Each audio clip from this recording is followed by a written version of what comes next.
നമ്മളിപ്പോൾ നിൽക്കുന്നത് നമ്മുടെ ജീവിതം മുന്നോട്ട് എങ്ങനെ പോകും എന്നുള്ളത് പോലും തീരുമാനിക്കുന്ന ഒരു തെരഞ്ഞെടുപ്പിൻ്റെ മുമ്പിൽ പ്രിയദർശൻ സഖാവ് പോയിട്ട് ഈ രാമജന്മഭൂമിയെ പറ്റിയൊക്കെയാണ് സിനിമ. വലിയ തോതിലുള്ള റെക്കഗ്നിഷൻ കിട്ടാത്തതിൻ്റെ പ്രയാസം അയാൾക്ക് ഇപ്പോഴും ഉണ്ട്. അപ്പം ഞാൻ പറഞ്ഞു 4 ചായ വേണം. അപ്പോൾ അയാൾ വെച്ച് 4ാമത്തെ ആർക്കാം, ഞാൻ ഡ്രൈവർക്കാണ് നോക്കും.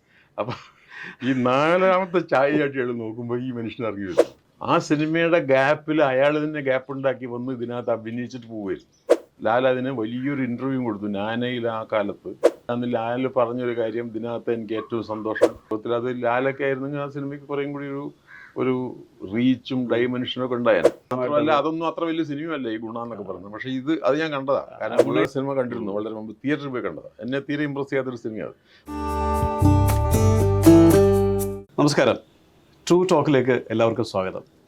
മുഖവുര ആവശ്യമില്ലാത്ത നമ്മുടെ പ്രിയപ്പെട്ട ചലച്ചിത്ര സംവിധായകൻ ശ്രീ TV ചന്ദ്രൻ സാറാണ് ഇന്ന് ട്രൂ ടോക്കിൽ നമ്മളോടൊപ്പം സംസാരിക്കുന്നത്. സാർ നമസ്കാരം. സാറ് എൻ്റെ കഴിഞ്ഞ സിനിമ ഇറങ്ങിയിട്ട് ഏതാണ്ട് ഇപ്പോൾ ഒരു 5 വർഷത്തോളം ആകുന്നു. സാധാരണ ഒരു 4 വർഷത്തെ ഇടവേളയൊക്കെ പൊതുവിൽ പല സിനിമകൾ വന്നിട്ടുണ്ട്. ഈ 5 വർഷമായിട്ട് സിനിമ എടുക്കാത്തത് സാർ അടുത്ത സിനിമയ്ക്കുള്ള തയ്യാറെടുപ്പാണോ, അതോ എന്തെങ്കിലും ബോധപൂർവമായിട്ട് സൃഷ്ടിച്ചെടുത്ത ഒരു നിശബ്ദതയോ ശാന്തതയാണോ? പ്രായം ഒന്നുണ്ട് പ്രധാനമായിട്ട്. അപ്പോൾ നമ്മൾ ഈ 4 വർഷത്തിനിടയ്ക്ക് എടുക്കുന്ന കാലത്തൊക്കെ തന്നെ ചെറുപ്പമായിരുന്നു. അതെ അതെ അതെ. അപ്പോൾ അതിങ്ങനെ വന്ന് കുറച്ച് നാച്ചുറലി അതിൻ്റെ ഒരു ഗ്യാപ്പ് ഉണ്ടാവും. പിന്നെ ആ സിനിമ കാര്യമായിട്ടൊന്നും ശ്രദ്ധിക്കപ്പെട്ടു. അവസാനം സിനിമ കളിച്ചില്ല എന്ന് തന്നെ പറയാം. അത് വളരെ മോശമായി ഡിസ്ട്രിബ്യൂട്ടൊക്കെ പെട്ടിട്ട് അത് അങ്ങനെ അങ്ങായിപ്പോയി. അപ്പോൾ പിന്നെ നാച്ചുറലി ആർക്കും എന്നെ വെച്ച് സിനിമ എടുക്കണം താല്പര്യമില്ല. അപ്പോൾ പിന്നെ വീണ്ടും നമ്മൾ പണ്ടൊക്കെ ആയിരുന്നെങ്കിൽ വലിയ ശ്രമങ്ങളോടുകൂടി സിനിമ എടുക്കുമായിരുന്നു. അപ്പോൾ അത്തരം ശ്രമങ്ങൾ ചെയ്യാനുള്ള ഒരു മടിയും കൂടി. അങ്ങനെ പല കാരണങ്ങളുമുണ്ട്. അതിൻ്റെയൊക്കെ വലുതായിട്ട് വളരെ നമ്മുടെ മനസ്സിൽ തോന്നുന്ന രീതിയിലുള്ള ഒരു സബ്ജക്റ്റിലേക്ക് ഞാൻ എത്തിയിരുന്നില്ല. പക്ഷെ ഇപ്പം ഞാൻ എത്തി. അപ്പം ഞാൻ വർക്കിംഗ് ഓൺ സബ്ജക്റ്റ്, അതായിരുന്നു മെയിൻ കാരണം. പിന്നെ അതിനിടയിൽ ഇപ്പോൾ ഈ കോവിഡ് കാര്യങ്ങളൊക്കെ വന്നപ്പോൾ നമ്മുടെ ശ്രദ്ധയും അറ്റൻഷനൊക്കെ പല വഴിക്കും ചെതറിപ്പോയിരുന്നു. ഇതിൻ്റെയൊക്കെ ആവശ്യകതകളെ കുറിച്ചും സിനിമ എടുക്കുന്നതിന് ഇപ്പോഴും അതുണ്ട്. കാരണം ഇപ്പോൾ വാസ്തവത്തിൽ നമ്മളിപ്പോൾ നിൽക്കുന്നത് നമ്മുടെ ജീവിതം മുന്നോട്ട് എങ്ങനെ പോകും എന്നുള്ളത് പോലും തീരുമാനിക്കുന്ന ഒരു തെരഞ്ഞെടുപ്പിൻ്റെ മുമ്പിലാണ്. അതെ അതെ. നമ്മുടെ തെരഞ്ഞെടുപ്പ് സാധാരണ തെരഞ്ഞെടുക്കലുള്ളത് ഇത് ജീവിതമല്ലാത്തതും തമ്മിലൊരു തെരഞ്ഞെടുപ്പായി മാറുക. കാരണം ഇതേപോലെ തുടരുകയാണെങ്കിൽ നമ്മുടെ രാജ്യമൊന്നും ഉണ്ടാവുമെന്ന് എനിക്ക് തോന്നുന്നില്ല. ഈ ഒരു വലിയ സങ്കല്പങ്ങൾക്കൊക്കെ ഒടവ് പറ്റിക്കഴിഞ്ഞു. അപ്പോൾ അങ്ങനത്തെ ഒരു സമയത്ത് സിനിമയും ബാധിക്കും, നമ്മുടെ സിനിമ ചിന്തകളെയും ബാധിക്കും. അപ്പോൾ ജൂൺ 5-ാം തീയതി എന്ത് സംഭവിക്കുമെന്ന് അറിഞ്ഞിട്ട് വേണം ഇനി വേറെ നിങ്ങൾക്ക് ആലോചിക്കാനുള്ളൊരു പ്രശ്നം കൂടിയുണ്ട്. കാരണം അത് അത്രത്തോളം നമ്മുടെ നിലനിൽപ്പിനെ ബാധിക്കുന്ന ഒരു തെരഞ്ഞെടുപ്പാണിത്. Should we continue, will this country continue, ഈ രാജ്യം ഇതുപോലെ തുടരുമോ എന്നുള്ളൊരു സംശയം ആണിപ്പം നമുക്ക് എല്ലാവർക്കും ഉള്ളത്. അപ്പോൾ അത് ഉണ്ടോ ഇല്ലയോ എന്ന് അറിയുന്ന ഒരു ഇഷ്യൂ കൂടിയുണ്ട്. അപ്പോൾ അതിനു മുമ്പിൽ സിനിമയും ചലച്ചിത്ര പ്രവർത്തനങ്ങളും സാംസ്കാരിക പ്രവർത്തനങ്ങളും ഒക്കെ അന്തിച്ച് നിൽക്കുകയാണിപ്പോൾ. നമ്മൾ കുറച്ച് കാലമായിട്ട് നമ്മുടെ പല സാംസ്കാരിക സ്ഥാപനങ്ങളും ഇല്ലാതായി തുടങ്ങി. നമ്മളത് ശ്രദ്ധിക്കാറില്ല. പ്രത്യേകിച്ച് സിനിമ ഒരു ചലച്ചിത്രകാരൻ എന്നുള്ള നിലയിൽ ഞാനൊക്കെ സിനിമ എടുത്തത് ഇടക്കാലത്ത്, അതായത് എൻ്റെ ആദ്യത്തെ 2 സിനിമയ്ക്ക് ശേഷം ഞാൻ 3ാമത് സിനിമ എടുക്കുമ്പോൾ ആലീസിൻ്റെ അന്വേഷണ മത്സരം. ആ സിനിമയാണ് വാസ്തവത്തിൽ എനിക്ക് ഒരു ശ്രദ്ധ ആകർഷിക്കാൻ പറ്റിയൊരു സിനിമ എന്ന് പറയാം. എൻ്റെ സിനിമ വിദേശത്ത് പോയതൊക്കെ ആലീസാണ്. ആലീസിനൊക്കെ എന്നെ സഹായിച്ചത് NFDC എന്ന് പറഞ്ഞ ഒരു സ്ഥാപനമാണ്. അതിപ്പോൾ ഇല്ല. അപ്പോൾ അന്നത്തെ ആലീസിൻ്റെ സമയത്ത് എനിക്കന്ന് ഐ വാസ് 38 38 വയസ്സുകാരനായ ഒരു ചെറുപ്പക്കാരന് അല്ലെങ്കിൽ ഒരു ഫിലിം മേക്കർക്ക് ഇന്ന് ഇതുപോലെ ഒരു ആശ്രയമില്ല. അന്ന് നമുക്കൊരു സ്ക്രിപ്റ്റ് എഴുതിയിട്ട് NFDCയിലേക്ക് പോകാമായിരുന്നു. ആ സ്ക്രിപ്റ്റ് ശരിയാണെന്ന് തോന്നുന്നു. അതിനിടയിലൊന്നും ഇപ്പോൾ നേരിട്ട് അറിയാവുന്ന കാര്യമാണ്, ആ സിനിമയ്ക്ക് NFDC ഫൈനാൻസ് തരാൻ ഒരു രാഷ്ട്രീയ സ്വാധീനങ്ങളൊന്നും ഉപയോഗിക്കേണ്ടി വന്നിട്ടില്ല. there was a കമ്മിറ്റി, ആ കമ്മിറ്റി നമ്മളെ റെക്കമെൻഡ് ചെയ്യുന്നു. അതിനുശേഷം another കമ്മിറ്റി വിച്ച് മേക്സ് ഇതിൻ്റെ ഫൈനാൻസ് കമ്മിറ്റി എന്ന് പറഞ്ഞാൽ അവർ അതിൽ നിന്നും റെക്കമെൻഡേഷൻ വരും. അത്രയും മതിയായിരുന്നു അന്ന് നമുക്കൊരു സിനിമ ചെയ്യാൻ. അപ്പോൾ ആ സ്ഥാപനങ്ങൾ ഇന്നില്ല.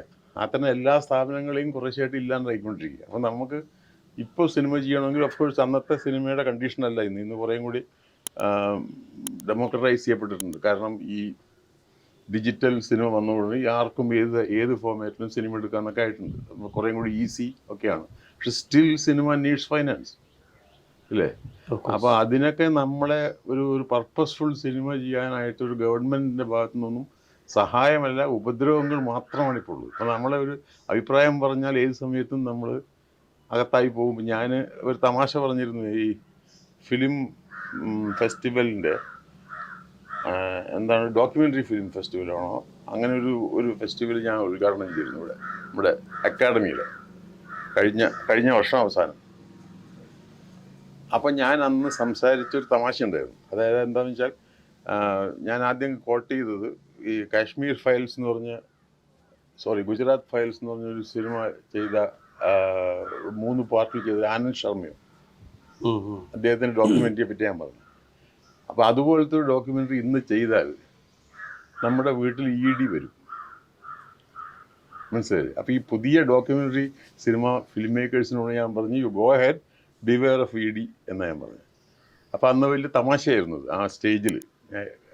കാരണം അതൊരു തമാശയല്ല ശരിക്കും, അതാണിപ്പോൾ സംഭവിച്ചുകൊണ്ടിരിക്കുന്നത്. അപ്പോൾ ആ തരത്തിൽ ബാക്കിയൊന്നുമല്ല. ഇപ്പോൾ സെൻസറിങ്ങിൻ്റെ പ്രോബ്ലം മാത്രമല്ല അത്, നമുക്ക് നമ്മുടെ ജീവിതം തന്നെ ക്വസ്റ്റ്യൻ ചെയ്യപ്പെടാവുന്ന അവസ്ഥയിൽ സിനിമ എടുക്കലൊന്നും അത്ര ഈസി ആയിട്ടുള്ളൊരു അല്ല. പിന്നെ സിനിമയെ അത്ര ഈസി ആയിട്ട് കാണണം. അങ്ങനെയുള്ളവർക്ക് ഏത് കാലത്തും വ്യാവസായിക അടിസ്ഥാനത്തിൽ മാത്രം കാണുന്നവർക്ക് ഏത് കാലത്തും അതിനൊന്നും ബാധിക്കാതെ തന്നെ സിനിമ എടുക്കാൻ പറ്റുമായിരുന്നു. എനിക്ക് അങ്ങനെ സാധിച്ചിട്ടില്ല. ഇനിയിപ്പോൾ ഈ പ്രായമായ പീരീഡിൽ അത് മാറ്റിയെടുക്കാൻ എനിക്ക് താല്പര്യമില്ല. അങ്ങനെ പല കാരണങ്ങളും കൂടിയാണ് ഇടവേള ഉണ്ടായതിൻ്റെ പിന്നെ. അതെ അതെ അതെ.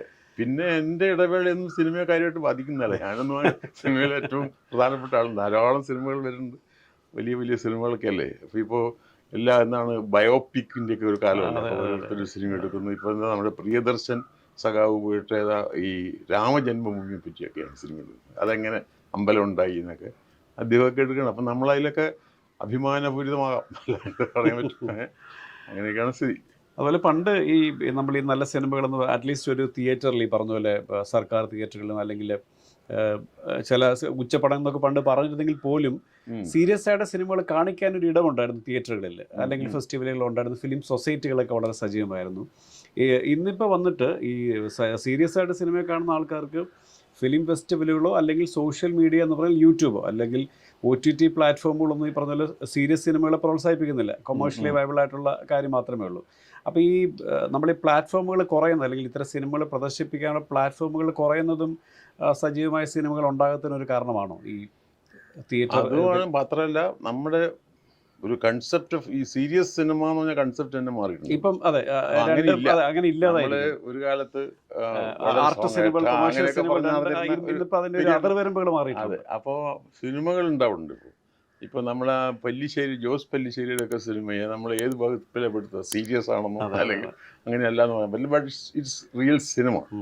അപ്പോൾ ആളുകൾക്ക് പറ്റുന്നൊരു സിനിമയാണ്. അത്തരം സിനിമകൾക്ക് സാധ്യതയുണ്ട്. പക്ഷേ അത്തരം സിനിമകൾ എല്ലാവർക്കും എടുക്കാൻ പറ്റില്ല. അപ്പം നമ്മൾ മലയാളത്തിൽ സംഭവിക്കുന്നത് അങ്ങനെ ഒരു സിനിമ വരാൻ വേണ്ടി നമ്മൾ ചിലപ്പം 100 അലമ്പ് സിനിമകൾ കാണേണ്ടി വരും. അപ്പം എനിക്ക് ആ തരം അനുഭവമുണ്ട്. ഞാൻ ഈ സിനിമ കാണാൻ തിയേറ്ററിൽ പോകാറില്ല, വളരെ കാലമായിട്ട് തിയേറ്ററിൽ. പക്ഷേ ഇടയ്ക്ക് ചില കമ്മിറ്റികളിൽ ചെന്ന് പെടും ഈ അക്കാഡമിയിലൊക്കെ.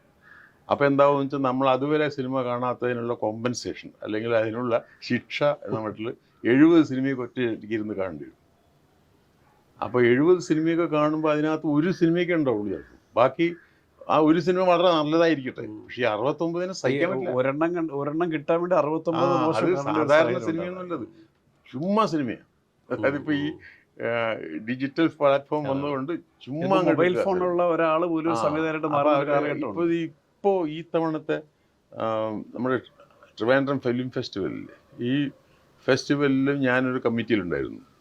അതായത് ഡെബ്യൂ സിനിമകൾക്ക് വേണ്ടിയിട്ടുള്ള KR മോഹൻ്റെ പേരിലുള്ളൊരു അവാർഡ്, ആ അവാർഡിൻ്റെ കമ്മിറ്റിയായിരുന്നു ഞാൻ. അതിനുവേണ്ടി ഞാൻ കുറേ സിനിമകൾ, ഏതാണ്ട് 16-17 സിനിമകളുണ്ട്. അതിൽ 2-3 on an Indian level, Malayalam മാത്രമല്ല. അതിലൊരു ജാർഖണ്ഡിൽ നിന്നുള്ള ഒരു സിനിമയ്ക്കാണ് ഞങ്ങൾ അവാർഡ് കൊടുത്തത്. അത് വളരെ ഇൻട്രസ്റ്റിംഗ് ആയൊരു സിനിമയായിരുന്നു. പേരൊക്കെ ഞാൻ മറന്നു. അപ്പോൾ പക്ഷേ മലയാളത്തിൽ 2-3 നല്ല സിനിമകളുണ്ടായിരുന്നു. At the same time cinema എന്ന് പോലും പറയാൻ പറ്റാത്ത തരത്തിലുള്ള സിനിമകളുണ്ടായിരുന്നു. അതൊക്കെ അതിനെയും പക്ഷേ നമ്മുടെ ഈ ഇപ്പോഴത്തെ മീഡിയ പ്രവർത്തനത്തിൻ്റെയൊക്കെ ഭയങ്കര തമാശയാണ്. എന്താ കാരണം വെച്ചാൽ അതിനു വേണ്ടി എഴുതാനും ഒക്കെ ആൾക്കാരുണ്ട്. അത് ഭയങ്കരമാണെന്നും അത് വലിയ സംഭവമാണെന്ന്. അപ്പോൾ അതൊക്കെ കേട്ടിട്ടും കൂടിയാണ്, നമ്മളെ വായിച്ചിട്ടും കൂടി അത് കാണുന്നത്. അപ്പോൾ നമ്മൾ ധരിക്കുന്നു വളരെ മേജറായ ഒരു സിനിമയാണ്. ചുമ്മാ. അപ്പം അതൊക്കെ സഹിക്കണം. അതപ്പം മലയാള സിനിമയൊക്കെ അങ്ങനെ എക്സ്ട്രീമിറ്റീസിൽ വിരാജിക്കുകയാണെന്ന് എനിക്ക് തോന്നുന്നത്. അതായത് അഴുക്കിൻ്റെ അൾട്ടിമേറ്റും അതേ സമയത്ത് നല്ല സിനിമകൾ. ഇപ്പോൾ ഈ ജോസ് പെല്ലിശ്ശേരിയുടെയൊക്കെ സിനിമ എന്ന് പറയുന്നത് it's gem of a film.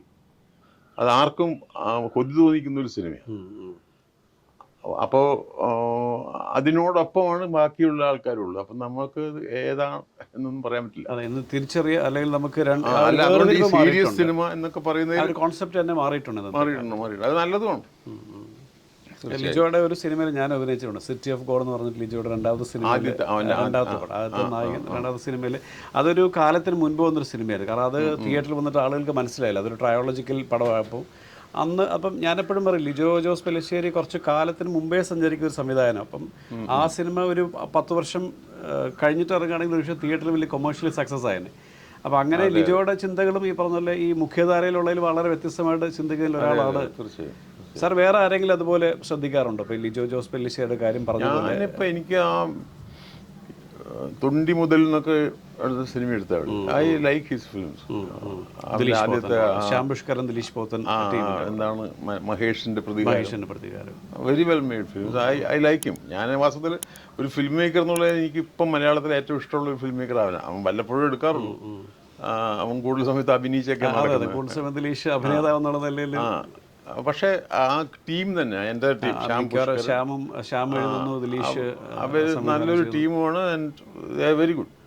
പിന്നെ ഇപ്പോൾ ഈ പെല്ലിശ്ശേരി ഉണ്ട്, അത്രയൊക്കെ ഉള്ളൂ. പിന്നെ എല്ലാവരും ഞാൻ അങ്ങനെ നോക്കാറുമില്ല. പക്ഷെ കുറേ ഇങ്ങനെ ഇത്തരം കമ്മിറ്റികളിലൊക്കെ ഇരിക്കുമ്പോൾ കാണാൻ വന്നിട്ടുണ്ട്. അപ്പോൾ അതിൽ എനിക്ക് ഇവരെയൊക്കെ വളരെ താല്പര്യം തോന്നിയതാണ്. വെരി ഗുഡ്, ഒരു അംശമില്ല. പണ്ട് കാലത്ത് നമ്മൾ ഈ പറയുന്ന പോലെ അരവിന്ദൻ സാർ, അടൂർ സാറ്, സാറിൻ്റെ പേരുണ്ട്, അല്ലെ ഷാജനുക്കരൻ സാറ്, പിന്നെ ഡോക്ടർ ബിജു കഴിഞ്ഞാൽ പിന്നെ പേരുകൾ കുറഞ്ഞു വരുവാണ്. അപ്പം എനിക്ക് തോന്നുന്നു ഈ ഒരു ആർട്ടും കൊമേഴ്ഷ്യലും മാറുന്നത് കൊണ്ട് ഒരു ഭാഗമായിട്ടുള്ള ആയിരിക്കില്ല നമ്മൾ ശ്രദ്ധിക്കാതെ മൊത്തം. എനിക്ക് തോന്നുന്നത് ലോക സിനിമയിൽ തന്നെ അതൊരു മാറ്റമൊക്കെ ഉണ്ടായിട്ടുണ്ട്. പക്ഷേ നമ്മൾക്കറിയാത്ത ഒരു സംഗതി എന്ന് പറഞ്ഞാൽ, നമ്മൾ വലിയ അപകടങ്ങളിലൂടെയോ വലിയ അവസ്ഥകളിലൂടെയോ കടന്നു വരുന്ന ഒരു ജനതയല്ല. അത് കടന്നു പോകുന്ന ജനതകളുണ്ട്. ഇപ്പോൾ പാലസ്റ്റീൻ പോലത്തെ ഒരു സ്ഥലം, അല്ലെങ്കിൽ ഇറാനിയൻ സിനിമകൾ. അപ്പോൾ അവർക്കൊക്കെ അതിനുള്ള ഊർജം കിട്ടുന്നത് അവർ അത്തരം ജീവിതം അനുഭവിക്കുന്നുണ്ടാണ്. അപ്പോൾ അത്തരം സിനിമകൾ എപ്പോഴും ഉണ്ട്. പക്ഷെ ഞാൻ പറഞ്ഞ പൊതുവെ സിനിമയുടെ ഒരു ഡെപ്ത് എന്നൊക്കെ പറയുന്ന സാധനം ഉണ്ടല്ലോ, അത് പലതരത്തിലാണ്. ഇപ്പോൾ ഈ ഫിലിം എന്ന് പറഞ്ഞ ഇതുണ്ട്, ഫിലിം തന്നെ ഇല്ലാതായില്ല. ഫിലിമിനൊരു ഡെപ്ത് ഉണ്ടായിരുന്നു. അത് ഈ ഡിജിറ്റൽ സിനിമകൾക്ക് എന്തൊക്കെ പറഞ്ഞാലും ആ ഡെപ്ത് ഇല്ല. അല്ല, അത് ലോകം മുഴുവൻ അക്സെപ്റ്റ് ചെയ്തൊരു സംഗതിയാണ് ഇത്. അപ്പം അത് ഈ ആറ്റിറ്റ്യൂഡിലും വരും.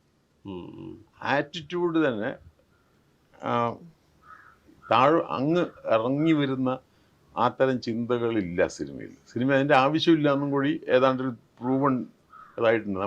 നമ്മളെ എൻ്റർടൈൻ ചെയ്താൽ മതി, നമ്മൾ അത്രയും നേരം ഇരുന്നാൽ മതി. അപ്പോൾ അതിന് ബോറടിക്കാതിരുന്നാൽ മതി, അല്ലെങ്കിൽ കൂടുതൽ ചീപ്പൻ ഉണ്ടാവാതെ ഉള്ള തന്നെ എൻ്റർടൈൻമെൻറ്റ് മതി എന്നൊക്കെ പറയുന്നതോടുകൂടി ഒരു സംതിങ് കോൾ ഷാലോ ആയിട്ടുള്ള ഒരു അവസ്ഥയുണ്ട്. പെരിഫറലായിട്ടുള്ള കാഴ്ചകൾ അത് കൂടുതലും നമ്മുടെ നാട്ടിലാണ് വ്യക്തമായിട്ട് മനസ്സിലാവുന്നത്. കാരണം അത്തരം ചിന്തകൾ ഒരിക്കലും ബാധിച്ചിട്ടേ ഇല്ലാത്ത ആൾക്കാരാണ് ഫിലിം ചെയ്യുന്നത്. പണ്ട് അങ്ങനെ അല്ലാതെ സിനിമ ചെയ്തിരുന്നവർക്ക് വരെ അത്തരം ഒരു സിനിമയ്ക്ക് പോസിബിലിറ്റി ഉണ്ടെന്ന് പറയുമായിരുന്നു. ഇപ്പോൾ ഫോർ എക്സാമ്പിൾ നമ്മളെ പി ജി വിശ്വംഭരനെ പോലെ എൻ്റെ നല്ല സുഹൃത്തായിരുന്നു. വിശ്വംഭരനൊക്കെ എന്ന് പറഞ്ഞാൽ 2 തരം സിനിമയിൽ നിന്ന് വിശ്വംഭരൻ തന്നെ പറയും. അത് എൻ്റെ സിനിമ പോലെ, എൻ്റെ സിനിമ പോലെ എന്ന് പറയും. അപ്പോൾ ആ സിനിമയിലേക്ക് എന്തെങ്കിലും കോൺട്രിബ്യൂട്ട് ചെയ്യണമെന്നൊക്കെയുള്ള ആഗ്രഹങ്ങളുണ്ടായിരുന്നു. ഇതിപ്പോൾ ഹി ഡിഡ്ന്റ് ഡു ദാറ്റ്. പക്ഷേ അതിനുള്ള താല്പര്യം, അതിനുവേണ്ടി ചില വിഷയങ്ങൾ കണ്ടെത്താനൊക്കെ അയാൾക്ക് ശ്രമിച്ചിട്ടുണ്ട്. ഇപ്പോഴതിൻ്റെ ആവശ്യമില്ല എന്നാണ് നമ്മൾ മനസ്സിലാക്കിയിരിക്കുന്നത്. നമ്മൾ മനസ്സിലാക്കിയിരിക്കുന്നത് ദിസ് ഫിലിം ഹാസ് ടു. ഇപ്പോൾ പണ്ട് തമിഴ്നാട്ടിലൊക്കെ തമിഴ്നാട്ടിൽ നേരത്തെ എങ്ങനെ ആയിട്ടുണ്ട്, തമിഴ്നാട്ടിൽ വളരെ മുമ്പേ നമ്മൾ കേൾക്കുന്ന ഒരു വാക്കെന്ന് വെച്ചാൽ ഈ വെറ്റിപ്പടം തോൽവിപ്പടം എന്ന് പറയും. ഓക്കെ. അതായത് വെറ്റിപ്പടം എന്ന് പറഞ്ഞാൽ ജയിച്ച പടം, തോൽവിപ്പടം, ഇത് രണ്ടേ ഉള്ളൂ.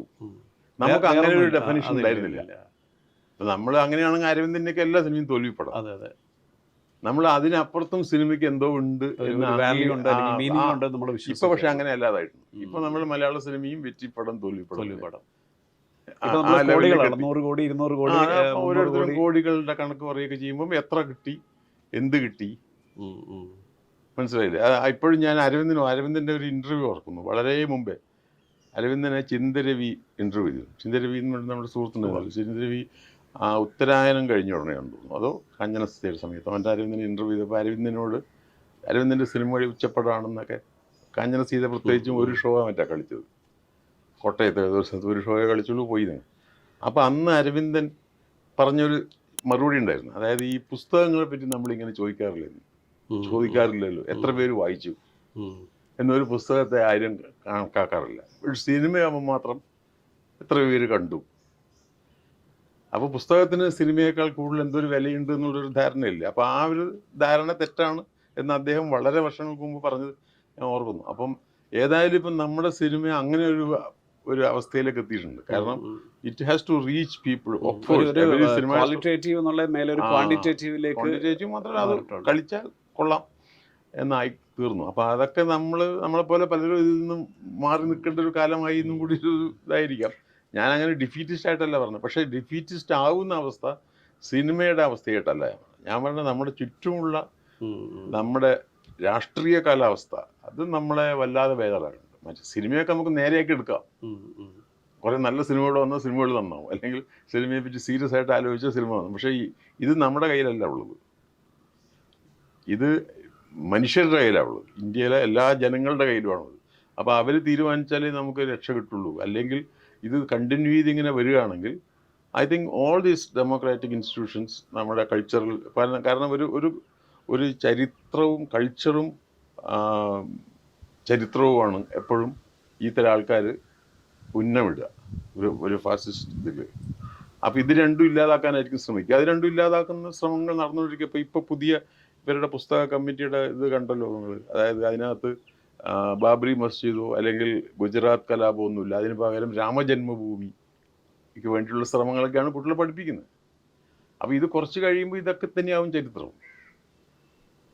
ബാക്കി അല്ലാത്ത ചരിത്രം നമ്മൾ നുണ പറയുന്ന അവസ്ഥയിലേക്ക് വരും. ഇപ്പം തന്നെ പറഞ്ഞു തുടങ്ങിയിട്ടുണ്ട്. നമ്മൾ പറയുന്നത് നുണയാണെന്നാണ് നമ്മുടെ മഹാന്മാരായ മന്ത്രിമാരൊക്കെ നമ്മളോട് പറയുന്നത്. അപ്പോൾ അങ്ങനെ ഒരു അവസ്ഥയിലേക്ക് എത്തുമ്പം പിന്നെ സിനിമ തന്നെ സിനിമയെ നമ്മളൊരു നാഷണൽ ലെവലിൽ സിനിമയെ കാണുന്നത്, എനിക്ക് തോന്നുന്നത് ആ ഒരു സിനിമ ഉണ്ടായല്ലോ 2014 ഇയാൾ വന്നതിന് ശേഷം ഒരു തെലുങ്ക് സിനിമ ബാഹുബലി. ഈ ബാഹുബലി എന്ന് പറഞ്ഞ സിനിമയ്ക്ക് ഗോൾഡ് മെഡൽ കിട്ടുന്നതോടുകൂടി നമ്മുടെ കംപ്ലീറ്റ് നാഷണൽ അവാർഡിൻ്റെ സ്വഭാവം കംപ്ലീറ്റ് മാറിക്കഴിഞ്ഞു. അപ്പോൾ ഈ ബാഹുബലിക്ക് അത് കിട്ടണമെങ്കിൽ ഞാൻ ആലോചിക്കുന്നത്, റിട്രോസ്പെക്റ്റീവ് ആലോചിക്കുമ്പോൾ NT രാമറാവുവിനൊക്കെ എത്ര തവണ ഇത് കൊടുക്കണമായിരുന്നു. അയാൾ ഇതുപോലത്തെ സിനിമകൾ മാത്രമേ എടുത്തിട്ടുള്ളൂ. അപ്പം നമ്മൾ അയാളെ പുച്ഛിച്ച് അയാളെന്ന് ഈ വഴിക്ക് വരും. അയാളും അത് മനസ്സിലാക്കിയിട്ട് ഇതിന് അപ്ലൈ ചെയ്യാറില്ല.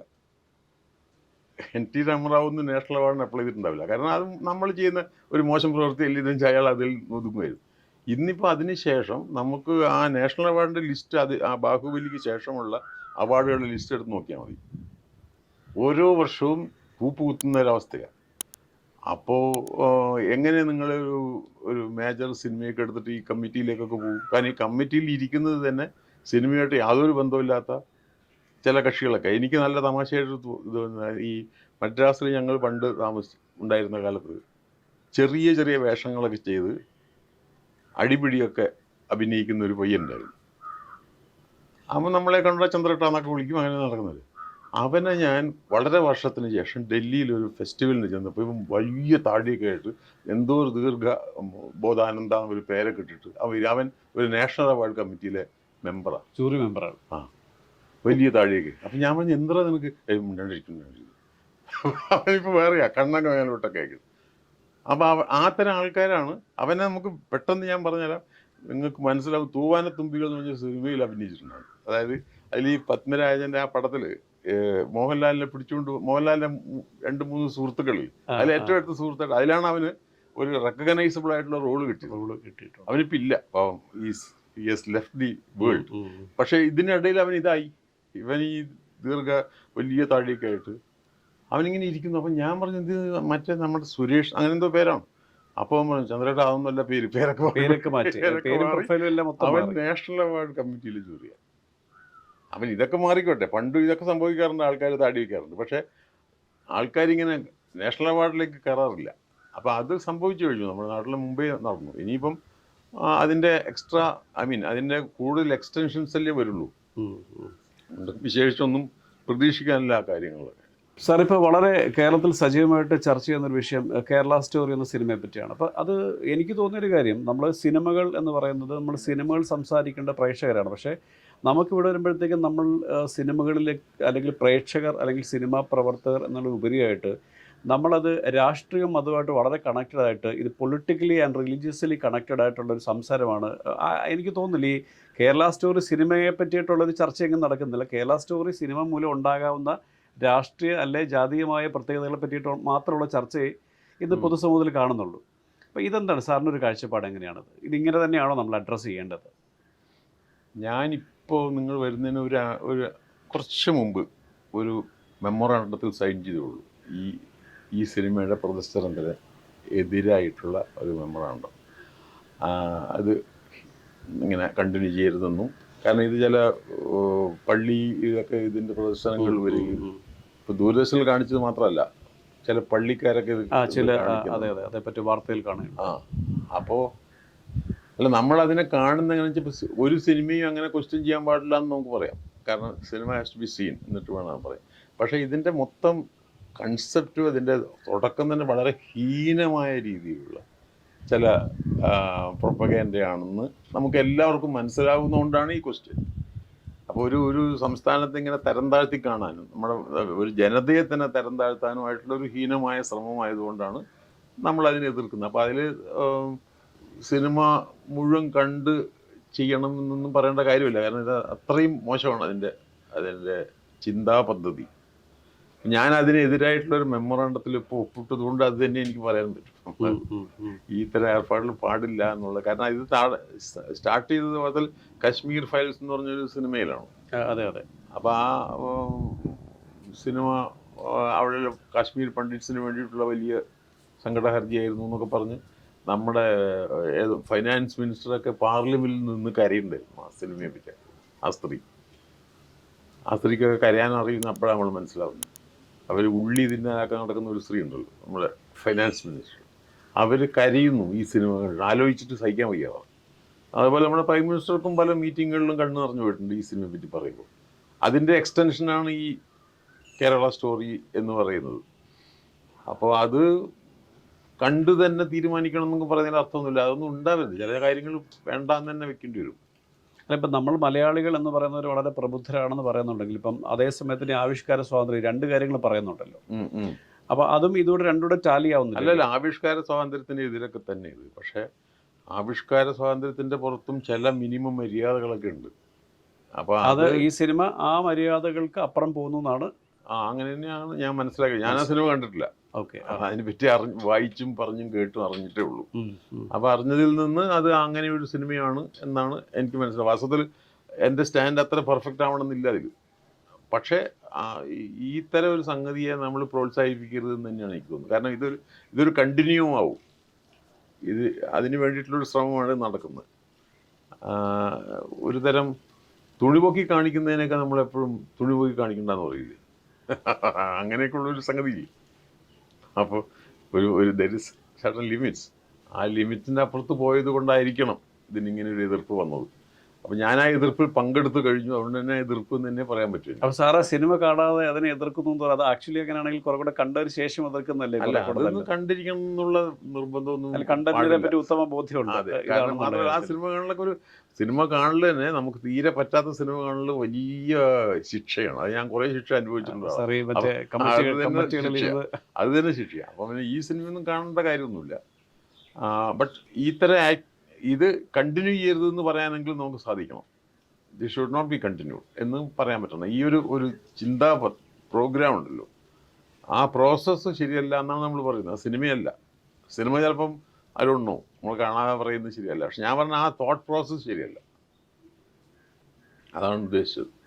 മമ്മൂക്കയുടെ സിനിമകൾ, പൊന്തമ്മാട, ഡാനി പോലുള്ള സിനിമകൾ, അപ്പം അദ്ദേഹമായിട്ടുള്ളൊരു അനുഭവം ഒന്ന് ഷെയർ ചെയ്യുമോ? ഒരു പ്രേക്ഷകർക്ക് കുറച്ച് കൂടുതൽ ഇത്തരം കഥകളിൽ താല്പര്യം ഉണ്ടായിരിക്കാം. ഒരു ആക്ടർ എന്നുള്ള നിലയിലാണ് ഞാൻ ചോദിക്കുന്നത്. ഒരു വ്യക്തിബന്ധം എങ്ങനെയാണ്?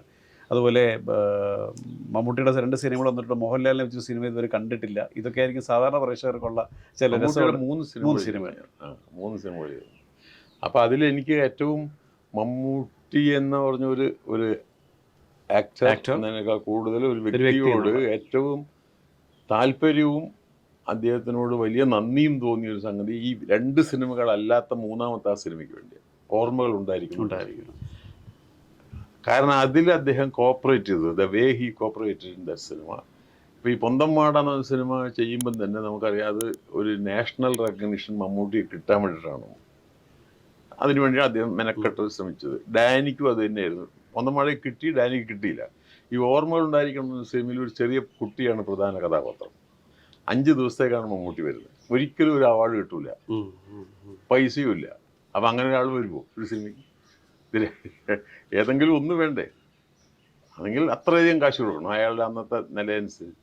അപ്പം അന്ന് കിങ് എന്ന് പറഞ്ഞൊരു സിനിമയുണ്ട്, ഈ ഷാജി കൈലാസ്. അത് കോഴിക്കോട് നടക്കുക. ഞങ്ങൾ മുക്കത്താണ് ഷൂട്ടിങ്. കോഴിക്കോട് നിന്ന് 1 മണിക്കൂറോളം യാത്ര ചെയ്യണം. അവിടെ നിന്ന് മുങ്ങി വന്നിട്ടാണ് ഈ സിനിമയിൽ അയാൾ അഭിനയിക്കുന്നത്. അതിന് അയാൾ അന്ന് വലിയ തുക വാങ്ങിക്കുന്നുണ്ട്. ഈ കിങ് എന്ന് പറഞ്ഞ സിനിമയ്ക്ക് എനിക്ക് അറിഞ്ഞൂടാ, എൻ്റെ പൈസ എത്രയാണെന്ന് അറിഞ്ഞൂടെങ്കിലും ആ കാലത്തെ മലയാള സിനിമയിലെ ഏറ്റവും വലിയ പേയ്മെൻറ്റാണ് അയാൾ വാങ്ങിക്കുന്നത്. അടിപിടിയും ബഹളമൊക്കെ ആയിട്ടുള്ള ഒരു വലിയ സിനിമയാണ്. ആ സിനിമയുടെ ഗ്യാപ്പിൽ അയാൾ തന്നെ ഗ്യാപ്പ് ഉണ്ടാക്കി വന്ന് ഇതിനകത്ത് അഭിനയിച്ചിട്ട് പോവുമായിരുന്നു. അപ്പോൾ രാത്രിയൊക്കെ ആകുമ്പോഴേക്കും എന്നോട് പറയും, ചതിക്കല്ലേ, വിട്ടേക്കണേ എന്നൊക്കെ പറയും. കാരണം മറ്റുള്ളവർ അതിൽ കാണിച്ച ആ ഒരു താല്പര്യമുണ്ടല്ലോ, അത് ഞാൻ ഒരു കാലത്തും മറക്കില്ല. നമ്മൾ സലാങ്കാരശ്ശേരി, നമ്മളെ എൻ്റെ സുഹൃത്തായിരുന്നു, സലാങ്കാരശ്ശേരിയാണ് അതിൻ്റെ നിർമ്മാതാവ്. അപ്പോൾ ഇങ്ങനെ ഒരു പയ്യന് വേണ്ടിയിട്ട്, ഈ പയ്യനാണ് അതിലെ പ്രധാനം, എന്തൊക്കെ ചെയ്താലും ആ ചെറിയ കുട്ടിയാണ് അതിലെ പ്രോട്ടോഗോണിസ്റ്റ്. അപ്പോൾ അവനെ ഉണ്ടാവുള്ളൂ അതിൽ വില. അപ്പോൾ ഇയാൾ അതിന് വരണമെങ്കിൽ അത് സിനിമയോടുള്ള താല്പര്യം, അല്ലെങ്കിൽ എന്നോടുള്ള താല്പര്യം, സിനിമയോടും ആ ഗ്രൂപ്പിനോടും ആ പ്രോജക്റ്റിനോടുള്ള താല്പര്യം. അപ്പോൾ എനിക്ക് ആ 2 സിനിമകളേക്കാളും, മാടയും ഡാനിയേക്കാളും ഇയാൾ ഈ സിനിമയിൽ വർക്ക് ചെയ്തതാണ് ഞാൻ എപ്പോഴും ഓർക്കുന്നത്. ഞാൻ എഴുതിയിട്ടുണ്ട് അതിനെപ്പറ്റി, ഈ മമ്മൂട്ടിയെ പറ്റി പറയുകയൊക്കെ ചെയ്യുമ്പോൾ നമ്മളത് പലയിടത്തും എഴുതിയിട്ടുണ്ട്. അത് ദാറ്റ് വാസ് വലിയൊരു ജസ്റ്ററായിരുന്നു അദ്ദേഹത്തിൻ്റെ. അതർവൈസ് ഞങ്ങൾ ഈ സിനിമയ്ക്കൊക്കെ വേണ്ടിയിട്ട് എല്ലാ കഷ്ടപ്പെട്ടിട്ടുണ്ട്, മാടയ്ക്ക് വേണ്ടിയും. അതൊക്കെ നമ്മൾ പലവണ്ണം പറഞ്ഞിട്ടുള്ളതാണ്, എല്ലാവർക്കും അറിയുകയും ചെയ്യാം. സിനിമ കൊണ്ട് അയാൾ അത്രത്തോളം എഫർട്ട്.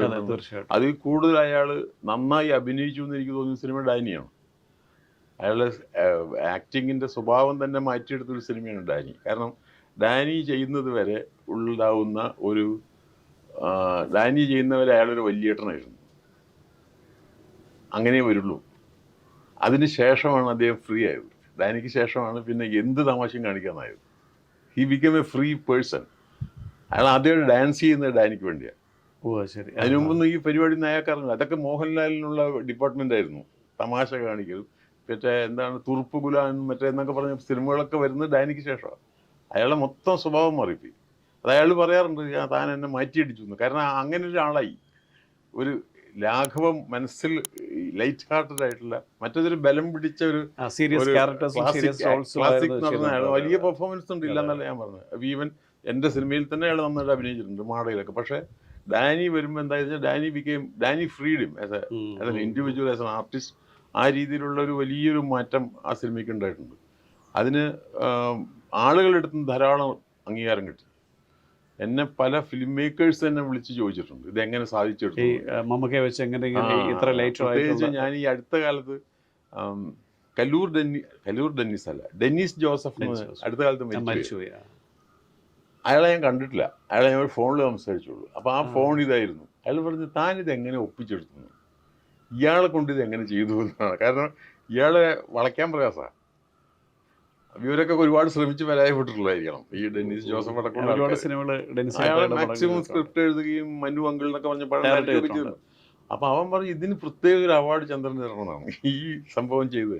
ആ രീതിയിൽ അയാൾക്ക് ഫ്രീ ആവുന്ന ഒരു സ്വഭാവം ഉണ്ടായി കൊടുത്തു. അപ്പോൾ അത് വലിയൊരു നേട്ടമായിട്ടാണ് എനിക്ക് തോന്നുന്നത്. അത് ഞങ്ങൾ തമ്മിലൊരു കെമിസ്ട്രി ആയിരുന്നു അതിൻ്റെ കാരണം. അത് മദ്രാസിലായിരുന്നു ഞാൻ താമസിച്ചത്. ഞങ്ങൾ സ്ഥിരമായിട്ട് കാണുന്നൊരു സമയമായിരുന്നത്. അപ്പോൾ ഈ ഡാനിയെ പറ്റി ആദ്യം മുതലേ പറയും. അപ്പോൾ അങ്ങനെ പറഞ്ഞാൽ അത് വളരെ മുമ്പേ തന്നെ ആ ക്യാരക്ടർ അയാളുടെ മൈൻഡിലുണ്ട്. അത് പറഞ്ഞിട്ട് 2 വർഷം 3 വർഷം കഴിഞ്ഞിട്ട് അവനാണ് ഈ സിനിമ ഷൂട്ടിംഗ് ആരംഭിക്കും. അതെ. അതിനിടയ്ക്ക് ഞാൻ വേറെ മങ്കമ്മയൊക്കെ ചെയ്തു. അതിനൊക്കെ ശേഷമാണ്, അതിനൊക്കെ മുമ്പേ ഞാൻ ഈ ഡാനി ഇയാളുമായിട്ട് സംസാരിച്ചിട്ടുണ്ട്. അപ്പോൾ അതുകൊണ്ട് അത് നേരത്തെ അറിയാം.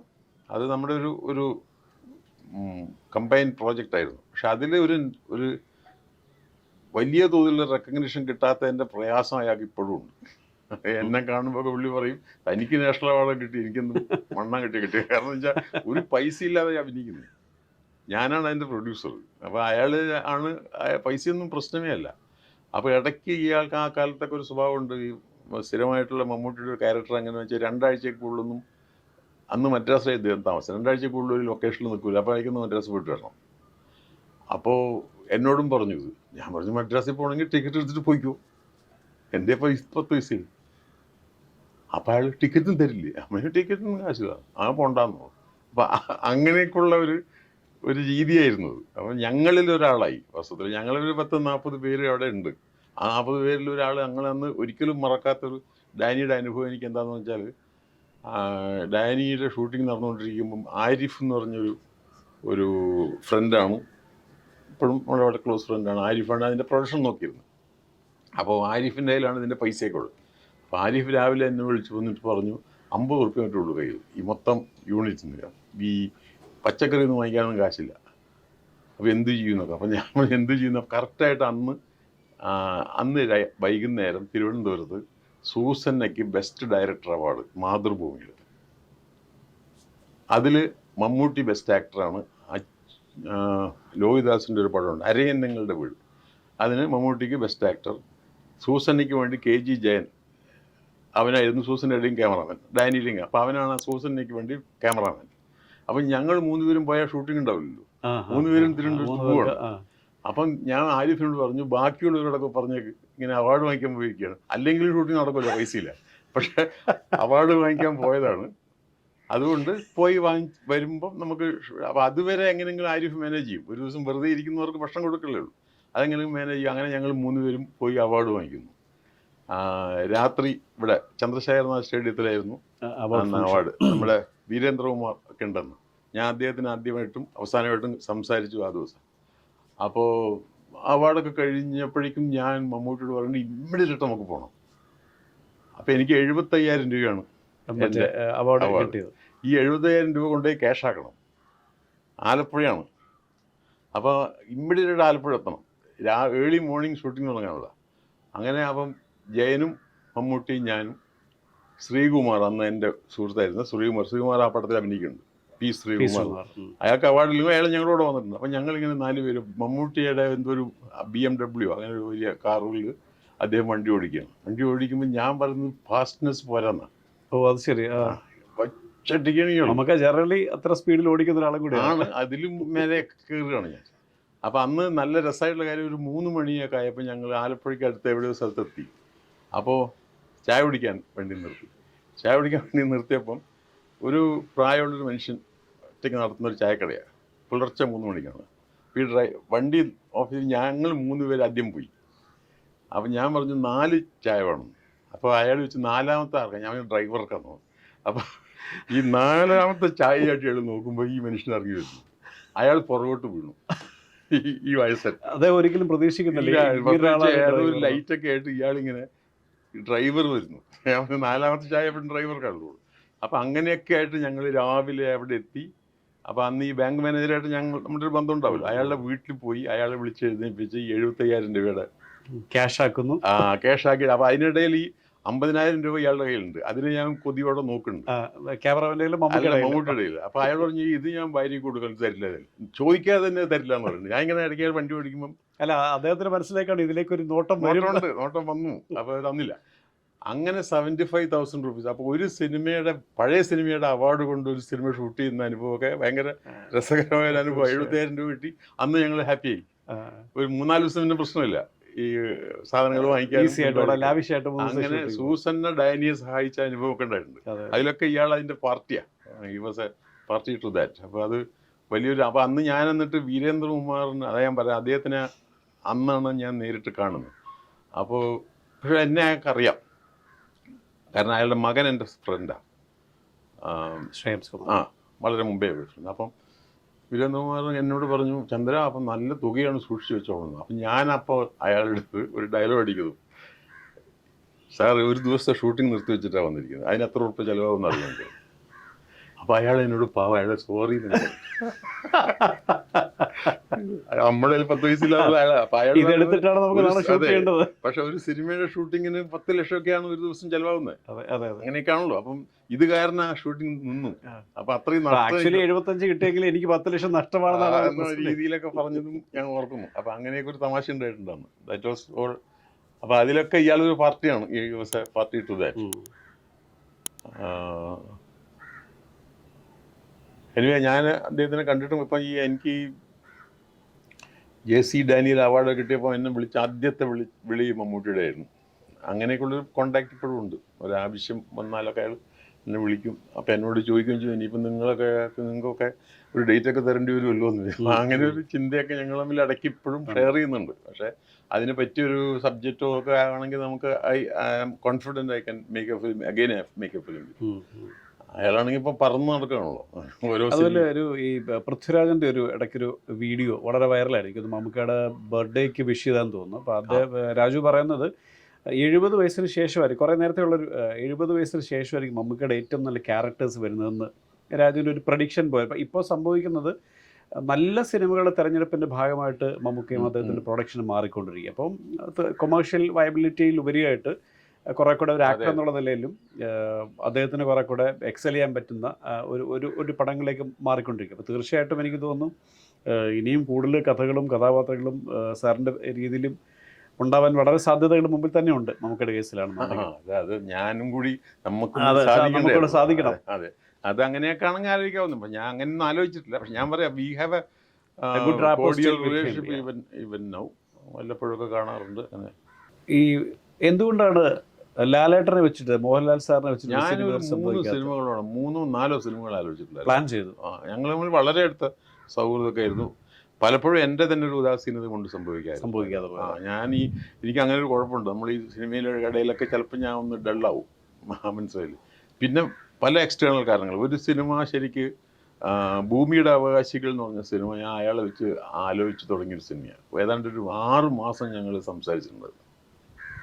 ലാലായിരുന്നു അതിൽ പ്രധാന കഥാപാത്രം. ലാൽ അതിന് വലിയൊരു ഇൻ്റർവ്യൂ കൊടുത്തു. നാനയിൽ ആ കാലത്ത് വലിയ തോതിലൊരു ഇൻ്റർവ്യൂ വന്നിരുന്നു. അപ്പോൾ അതിലന്ന് ലാൽ പറഞ്ഞൊരു കാര്യം, ഇതിനകത്ത് എനിക്ക് ഏറ്റവും സന്തോഷം കൂടെ ഒരു ദണ്ഡി അഭിനയിപ്പിക്കണ്ട, എല്ലാം പാമ്പും മറ്റു പട്ടിയും സഹിക്കണ്ട എന്നൊക്കെ തമാശയായിട്ട് അയാൾ പറഞ്ഞിരുന്നു, മനസ്സിലായത്.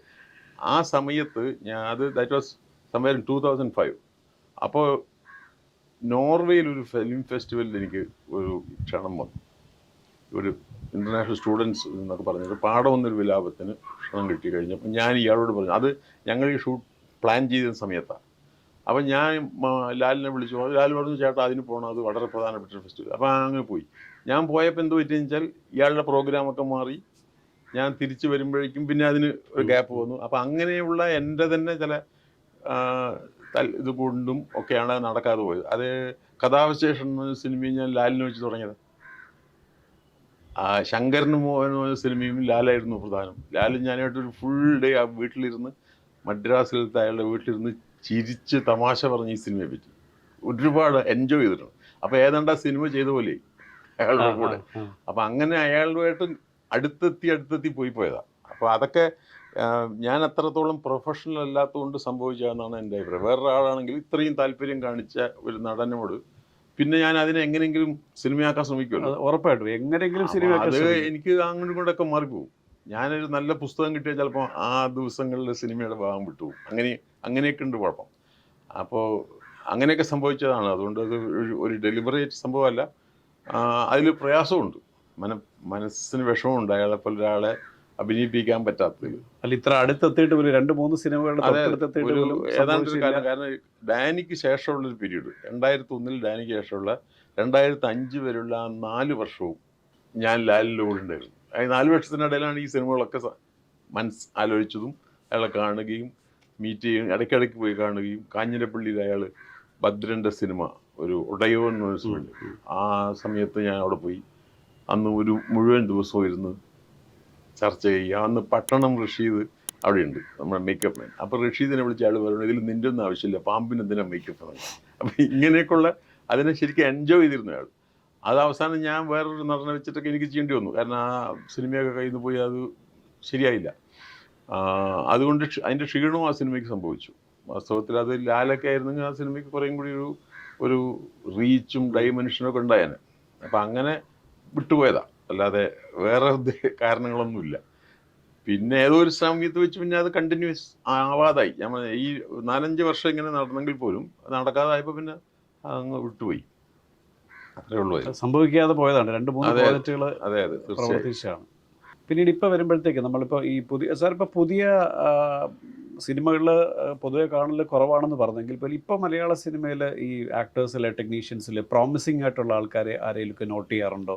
നടന്മാർ അല്ലെങ്കിൽ ഇപ്പം നേരത്തെ പറഞ്ഞു ദിലീഷിൻ്റെ സംവിധാനം ഇഷ്ടമാണ്, ലിജോയുടെ അതുപോലെ ആക്ടർ സൈഡിൽ പുരുഷനും സ്ത്രീയും അങ്ങനെ ആണുങ്ങളോ ആരെങ്കിലും ഇഷ്ടപ്പെട്ട കൃത്യമായിട്ട് എനിക്ക് പറയാൻ അങ്ങനെ ഒരു ഒബ്സർവേഷനിലേക്ക് സിനിമ കാഴ്ച കുറവാണെന്ന് പൊതുവെ പറഞ്ഞില്ല. അതെ ഞാൻ അങ്ങനെ ഇല്ലാന്നല്ല, ഉണ്ടാവുമായിരിക്കും, പക്ഷെ അത് അങ്ങനെ ആലോചിച്ചിട്ടില്ല.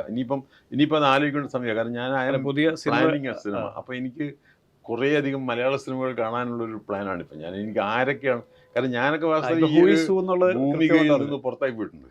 ഇന്നത്തെ മലയാള സിനിമയിൽ നമ്മളൊന്നും ഇല്ല. അപ്പോൾ എൻ്റെ അസിസ്റ്റൻ്റായിരുന്ന ഒരു രാജേഷുണ്ട്, അഴീക്കോടൻ രാജേഷ് എന്ന് പറയും. അവൻ എൻ്റെ അസിസ്റ്റൻ്റ് ഇപ്പോഴും ആയിരുന്നു. അവനിപ്പം നടനായി. അപ്പോൾ അവന് സ്ഥിരമായിട്ട് സിനിമയുണ്ട് ഇപ്പോൾ.